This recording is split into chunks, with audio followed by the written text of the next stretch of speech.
It's wood. Let's do counting. Halina at magbilang. Hi kids! Today, we are going to learn about counting. Are you excited? Let's begin! Hello mga bata! Ngayon ay mag-aaral tayong magbilang. Excited na ba kayo? Simulan natin! First, we're going to count in English, then in Filipino for you to understand the difference of the two. Come on, let's go!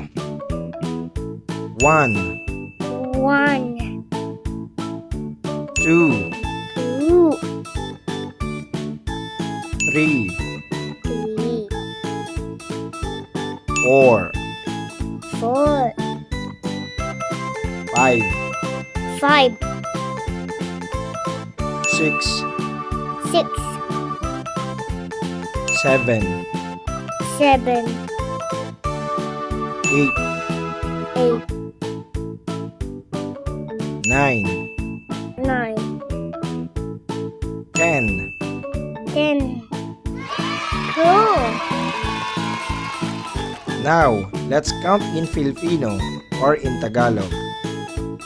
Isa, Isa, dalawa, dalawa, tatlo, tatlo, apat, apat, lima, lima, anim, anim, pito, pito, walo, walo, siyam, siyam, sampu. sampo. Fantastic. Let's repeat. Ating ulitin. Isa, isa, isa. It means one in English. Dalawa, dalawa, dalawa. It means two in English. Tatlo, tatlo, tatlo. It means three in English.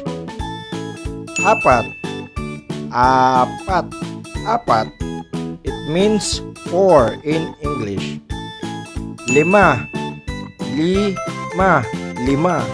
It means five in English. Anim, anim, anim. It means six in English.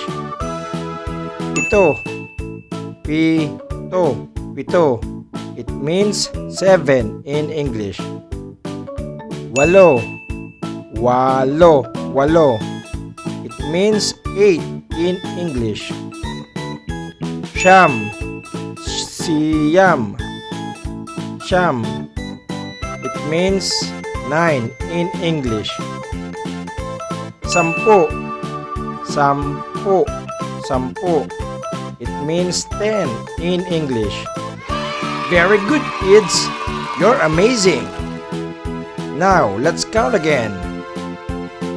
Isa, dalawa, tatlo, apat, lima, anim, pito, walo, siyam, sampu.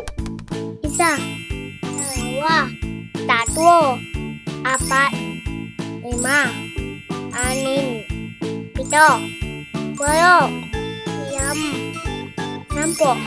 Fantastic. I like it. Let's count again, but this time a little bit faster.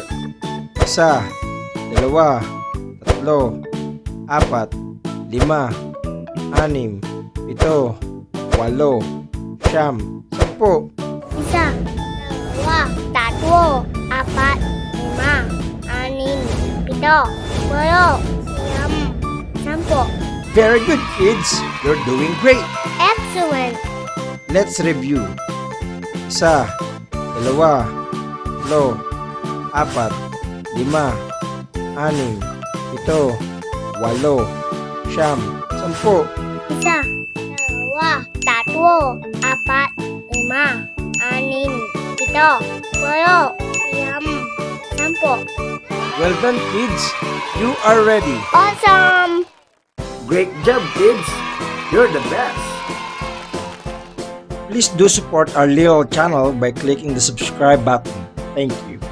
Nangyari po lamang na atin pong suportahan ang ating munting channel sa pamamagitan ng pag-click ng subscribe button. Marami pong salamat.